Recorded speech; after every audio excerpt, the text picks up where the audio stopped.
ನಾವು 1/1/24ರಿಂದ ಹೋರಾಟ ಮಾಡ್ಕೊಂಡು ಬಂದಿರತಕ್ಕಂಥದ್ದು. ಸಾರಿಗೆ ನೌಕರರಿಗೆ ಏನಾದರೂ ಸರ್ಕಾರ ಅನೌನ್ಸ್ಮೆಂಟ್ ಮಾಡಬೇಕು ಅಂತಲೇ ಹೊರತು ಬರೀ ಕಾಗದದ ಮೇಲಿನ ಪ್ರಣಾಳಿಕೆಗಳಲ್ಲಿ ಆಗ್ತಕ್ಕಂಥ ಆಶ್ವಾಸನೆಗಳಾಗಬಾರ್ದು ಅಂತಕ್ಕಂಥದ್ದೇ ನಾವು ಇಲ್ಲಿವರೆಗೂ. ಸನ್ಮಾನ್ಯ ಮುಖ್ಯಮಂತ್ರಿಗಳ ಅಧ್ಯಕ್ಷತೆಯಲ್ಲಿ 4 ಮಾತುಕತೆಗಳಾಗಿದೆ, ಸಾರಿಗೆ ಸಚಿವರ ಜೊತೆ 6 ಮಾತುಕತೆಗಳಾಗಿದೆ. ಅಲ್ಲಿಯೂ ಸಹ ನಮಗೆ ಸಾರಿಗೆ ನೌಕರ ಸಮಸ್ಯೆಯನ್ನು ಇತ್ಯರ್ಥಪಡಿಸೋದ್ರಲ್ಲಿ ತಾರತಮ್ಯ ಮಾಡಿದ್ರಿಂದಲೇ ಇವತ್ತು ಫ್ರೀಡಂ ಪಾರ್ಕ್ ಚಲೋ ಅಂತಕ್ಕಂಥ ಕಾರ್ಯಕ್ರಮವನ್ನು ಹಮ್ಮಿಕೊಂಡಿರೋದು. ಹಾಗಾಗಿ ನಾವು ಏನಿಟ್ಟಿದ್ದೀವಿ 38 ತಿಂಗಳ ಹಿಂಬಾಕಿ 1/1/2024 ವೇತನ ಒಪ್ಪಂದ ಏನಿದೆ, ದಯಮಾಡಿ ಅದನ್ನು ಜಾರಿ ಮಾಡಬೇಕು ಅನ್ನೋದಕ್ಕೋಸ್ಕರ ನಾವು ಫ್ರೀಡಂ ಪಾರ್ಕಲ್ಲಿ ಸೇರಿರೋದೇ ಹೊರತು ಇವರ ಆಶ್ವಾಸನೆಗಳಿಗೆ ಎದ್ದೋಗೋದಕ್ಕಲ್ಲ. ಹಾಗಾಗಿ ನಮ್ಮ ಬೇಡಿಕೆ ಏನಿದೆ ಎರಡು ಪ್ರಮುಖವಾದಂಥ ಸರಳವಾದಂಥ ಬೇಡಿಕೆ. 38 ತಿಂಗಳ ಹಿಂಬಾಕಿ, ಅದರಲ್ಲಿ 26 ತಿಂಗಳು ಕೊಡೋದಕ್ಕೆ ಸರ್ಕಾರ ಒಪ್ಕೊಂಡಿದೆ.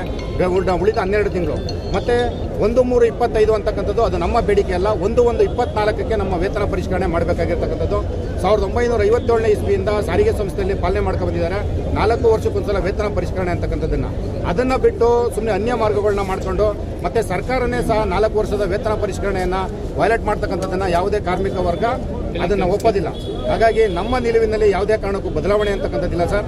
ಸರ್ಕಾರ ಮತ್ತು ಆಡಳಿತ ಮಂಡಳಿ ಎರಡೂ ಸಹ ಮಾತುಕತೆ ಆಡಿ ಇದೇ ಫ್ರೀಡಂ ಪಾರ್ಕ್ ಜಾಗಕ್ಕೆ ಬಂದು ಅನೌನ್ಸ್ಮೆಂಟನ್ನು ಮಾಡಬೇಕೇ ಹೊರತು ಅದನ್ನು ಬಿಟ್ಟು ಸುಮ್ಮನೆ ಆ ಗಾಳಿಯಲ್ಲಿ ಗುಂಡಾರಿಸ್ತಕ್ಕಂಥ ಕೆಲಸವನ್ನು ಮಾಡಬಾರ್ದು ಅಂತಕ್ಕಂಥದ್ದನ್ನು ನಾನು ಆಡಳಿತ ಮಂಡಳಿ ಮತ್ತು ಸರ್ಕಾರ ಎರಡರಲ್ಲೂ ಸಹ ಮನವಿ ಮಾಡ್ತೀನಿ ಸರ್. ನಿನ್ನೆ ಸರ್ಕಾರ ತೆಗೆದುಕೊಂಡು ನಿರ್ಧಾರ ನೀವು ಸ್ವಾಗತ ಮಾಡಲ್ಲ ಸರ್? ಒಂದು ಕಡೆ ನಾವು ಏನು 1 ತಿಂಗಳನ್ನು ಸಹ ಕೊಡಲ್ಲ ಅಂತಿದ್ರು, 14 ತಿಂಗಳು ಬಂದು 26 ತಿಂಗಳು ಬಂದಿದ್ದಾರೆ, ಅದನ್ನು ಸ್ವಾಗತ ಮಾಡೋಣ.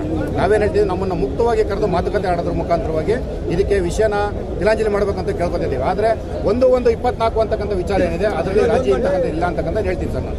Sir thank you. 3/25 ಇಟ್ಕೊಂಡು ಬಂದರೆ ನಾವು ಯಾವುದೇ ಸಂದರ್ಭದಲ್ಲಿ ಒಪ್ಪೋದಿಲ್ಲ. ಅದರಿಂದ ನೀವು ಕೂಡಲೇ ಮಾತುಕತೆ ಕರೆಯುವಂಥದ್ದು, ನೀವು ಎಲ್ಲವೂ ಕೂಡ ನಿಮ್ಮ ನಡೆ ಮೇಲೆ ನಾವು ತೀರ್ಮಾನ ಮಾಡ್ತೀವಿ. ನಾವು ಮಾತುಕತೆಗೆ ಹೋಗೋದಿಲ್ಲ ಅಂತ ಹೇಳೋದಿಲ್ಲ. ಯಾಕೆಂದರೆ ಎಸ್ ಎ ಟ್ರೇಡ್ ಯೂನಿಯನ್ ನಾವು ಏನೇ ಹೋರಾಟ ಮಾಡಿದರೂ ಕೂಡ ಅಂತಿಮವಾಗಿ ನೆಗೋಷಿಯೇಷನ್ ಮಾಡೇನೆ ಸೆಟ್ಲ್ ಮಾಡಬೇಕು. ಆದರೆ ಸರ್ಕಾರದ ಮೇಲೆ ನಮಗೆ ನಂಬಿಕೆ ಇಲ್ಲ. ಸರ್ಕಾರದ ಮೇಲೆ ಅಲ್ಲ, ಬರೀ ಮಾತುಕತೆ ಮಾಧ್ಯಮದ ಮುಂದೆ ಸಚಿವರು ಹೇಳಿದರೆ ನಮಗೆ ನಂಬಿಕೆ ಇಲ್ಲ.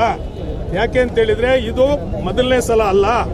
ನಾವು 1/1/24ರಿಂದ ಇಂಥ 10 ಘಟನೆಗಳನ್ನು ಮೊನ್ನೆ ಮುಖ್ಯಮಂತ್ರಿಯವರು ಕರೆದವ್ರೆ ಅಂತ ಗೌರವ ಕೊಟ್ಟಿದ್ದೀವಿ, ಮೊನ್ನೆ ಸಾರಿಗೆ ಸಚಿವರು ಕರೆದವ್ರೆ ಅಂತ ಗೌರವ ಕೊಟ್ಟಿದ್ದೀವಿ. ನಾವು ಎಲ್ಲ ಗೌರವವನ್ನು ಸರ್ಕಾರಕ್ಕೆ ಏನು ಕೊಡಬೇಕೋ ನಾವು ಕೊಟ್ಟಿದ್ದೀವಿ ಜಂಟಿ ಕ್ರಿಯಾ ಸಮಿತಿಯಿಂದ.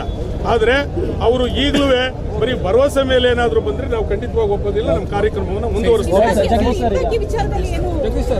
ಯಾವುದು ಖಂಡಿತವಾಗಿ 38 ತಿಂಗಳಾಗಬೇಕು ಅನ್ನೋದೇ ನಮ್ಮ ಬೇಡಿಕೆ. ಅದನ್ನ ನೆಗೋಸಿಯೇಟ್ ಮಾಡೋಣ, ಬೇಕಾದ್ರೆ ನೆಗೋಸಿಯೇಟ್ ಮಾಡೋಣ. ಮೇಡಮ್, ಇವತ್ತೇನು ಬೆಂಗಳೂರು ಚಲೋ ಕರೆದಿದ್ದೀವಿ ಜಂಟಿ ಕಾರ್ಮಿಕರ ಸಮಿತಿ ವತಿಯಿಂದ. ಇದು ಸಂಜೆ 4 ಗಂಟೆವರೆಗೂ ನಿರಂತರವಾಗಿ ಸುಮಾರು 10,000ಕ್ಕೂ ಹೆಚ್ಚು ಕಾರ್ಮಿಕರು ಫ್ರೀಡಂ ಪಾರ್ಕ್ಗೆ ಭಾಗವಹಿಸಿ ಇದನ್ನು ನಾವು ಯಶಸ್ವಿಗೊಳಿಸ್ತೀವಿ. ನಿನ್ನೆ ಒಂದು ಟಿಪ್ಪಣಿಯನ್ನು ಹೊರಡಿಸಿ ಮಾನ್ಯ DCM ಅವರು ಒಂದು ಹೇಳಿಕೆಯನ್ನು ಕೊಟ್ಟಿದ್ದಾರೆ. ನಾವು 26 ತಿಂಗಳದು ಅರಿಯರ್ಸ್ನ ನೀಡಿದ್ದೀವಿ, ತಗೋಬೇಕು ಅಂತ. 38 ತಿಂಗಳು ಬಾಕಿ ಇರುವ ಅರಿಯರ್ಸ್ನ ದಯಮಾಡಿ ನೀಡಿ ಸ್ವಾಮಿ. ನಾವು ಸಾಕಷ್ಟು ಬಾರಿ ದುಡ್ದಿದ್ದೀವಿ. 38 ತಿಂಗಳು ಬಾಕಿನ ಹಣ ಉಳಿಸ್ಕೊಂಡಿದ್ದೀರ ನೀವು. ಶಕ್ತಿ ಯೋಜನೆ ಯಶಸ್ವಿ ಆಗೋಕ್ಕೆ ಕಾರಣ ನಾವೆಲ್ಲ ಕಾರ್ಮಿಕರ ಹೊರತು ನೀವುಗಳಲ್ಲ. ನೀವು ಸ್ಟೇಜು ಸಮಾರಂಭಗಳಲ್ಲಿ ಸಂಭ್ರಮಾಚರಣೆ ಮಾಡಿದ್ರಿ, 5 ಕೋಟಿ ಟಿಕೆಟ್ ಹರಿದಿದ್ದೀವಿ, ನಾವು ಯಶಸ್ವಿಯಾಗಿದ್ದೀವಿ ಅಂತ. ಆದರೆ ಆ ಯಶಸ್ವಿಗೆ ಕಾರಣ ಕರ್ತರನ್ನ ನೀವು ಮರ್ತಿದ್ದೀರಾ. ಒಂದು ಕನಿಷ್ಠ ಪಕ್ಷ ಒಂದು ಸಿಹಿ ಕೂಡ ನೀಡಿಲ್ಲ. ನಮಗೆ ಸಿಹಿ ಬೇಡ ಸ್ವಾಮಿ, ನಮ್ಮ ಹಳೆ ಬಾಕಿಯನ್ನು ಕ್ಲಿಯರ್ ಮಾಡಿ ನಮ್ಮನ್ನು ನೆಮ್ಮದಿಯಾಗಿರಕ್ಕೆ ಬಿಡಿ, ನಾವು ನೆಮ್ಮದಿಯಾಗಿ ಡ್ಯೂಟಿ ಮಾಡ್ತೀವಿ ಅಂತ ಈ ಸಂದರ್ಭದಲ್ಲಿ ಹೇಳ್ತೀನಿ. ಮತ್ತು 1,15,000 ಜನಕ್ಕೆ ಏನು ನೀವು ಅನ್ಯಾಯ ಮಾಡಬೇಡಿ. ದಯವಿಟ್ಟು ಈ ವೇದಿಕೆ 4 ಗಂಟೆ ತನಕ ಕಾಯ್ತೀವಿ. 4 ಗಂಟೆಗೆ ಕಠಿಣ ನಿರ್ಧಾರ ಒಳಗೆ ನೀವು ಬಂದು ಮಾನ್ಯ ಸಾರಿಗೆ ಸಚಿವರು ಇಲ್ಲಿ ಬಂದು ನಮಗೆ ಹೇಳಿಕೆ ಕೊಟ್ಟು ನಮ್ಮನ್ನು ಬಂದು ನಾವು ವಾಪಸ್ ತಗೋಬೇಕು ಅಂದರೆ ನಮ್ಮ ಜಂಟಿ ಕ್ರಿಯಾ ಸಮಿತಿ ಎಲ್ಲ ಹಿರಿಯ ಮುಖಂಡರ ಮುಂದೆ ನೀವು ಹೇಳಬೇಕು. ಇದು 38 ತಿಂಗಳು ಏನು ನಾವು ಕ್ಲಿಯರ್ ಮಾಡ್ತೀವಿ ಅಂತ. ಅಲ್ಲಿವರೆಗೆ ನಾವು ನಿರಂತರವಾಗಿ ಇಲ್ಲಿ ಕೂತಿರ್ತೀವಿ ಅಂತ ಹೇಳ್ತೀವಿ.